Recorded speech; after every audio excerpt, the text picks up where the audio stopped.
Hello everybody, this week on Football Fancast we're looking at tattoos, some truly spectacular efforts coming up. First up we have this Arsenal tattoo of Arsene Wenger holding aloft the double FA Cup and Premier League, of course, in the late 90s. A memorable time for Arsenal fans as well. I mean, I think it's worth permanently staining some ink onto your arm for that, or leg by the looks of things. The dog is an interesting feature here. Before you think Arsene Wenger is taking advantage of it, though, you can see his legs either side. Of course, that would be taking advantage if he's going for some sort of ride, but he's not doing anything too naughty.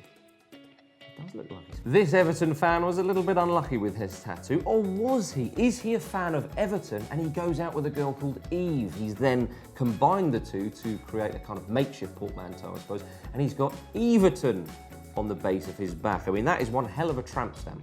These two different tattoos are quite spectacular indeed. The top one, of course, is a Liverpool tattoo with the fifth European Champions League or European Cup that Liverpool have won, with the names Carragher and Benitez below, two gentlemen who I've not seen before in my life. They look suspiciously like they're shadowy background characters from some sort of cheap horror film. The one below that is truly spectacular. On the man's chest, this is what people want. This is what he wants people to see when they look at him front on. Chelsea with Frank Lampard and John Terry on the front.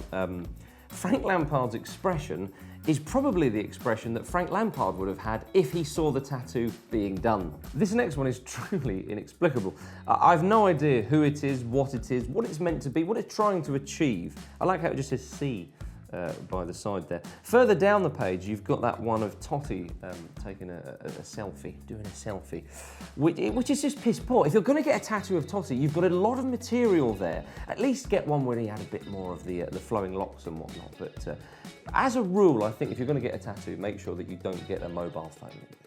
This Chelsea fan went to mark the European Champions League win in Munich on the 19th of May 2012. As you can see, he's got the date there. There's a picture of the Champions League trophy itself. And he's got, I don't know what, he's got the word Munich in there. He's forgotten the H of Munich, hasn't he? The silly sausage. I mean, the good news is he can have that put in retrospectively. Although, that, at a glance, looks like it's from a former Yugoslavian country, maybe Serbia or somewhere like that. So it's almost like Munich or Munich.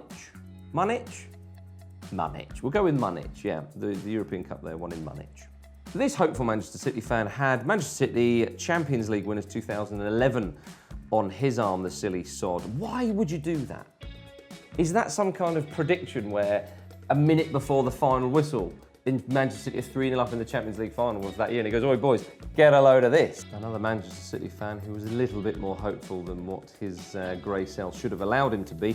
Tattoos of Robinho and Kaká on his chest. Kaká didn't even go there. I mean, Robinho, he had a couple of nice moments, I suppose, not worthy enough of a tattoo. And as you can see there, perhaps to just salvage a little bit of sky blue pride, he just put Gota underneath, a bit better. Perhaps the greatest football tattoo of all time is this Colombian fan. He really does take the biscuit. He got the shirt tattooed on his own body.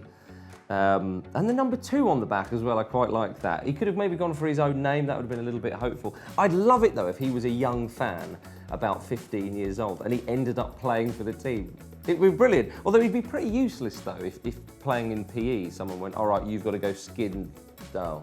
Well, that's all we've got time for this week. There is more good stuff like that on FootballFanCast.com. Before we go though, let me show you my tattoo I've got of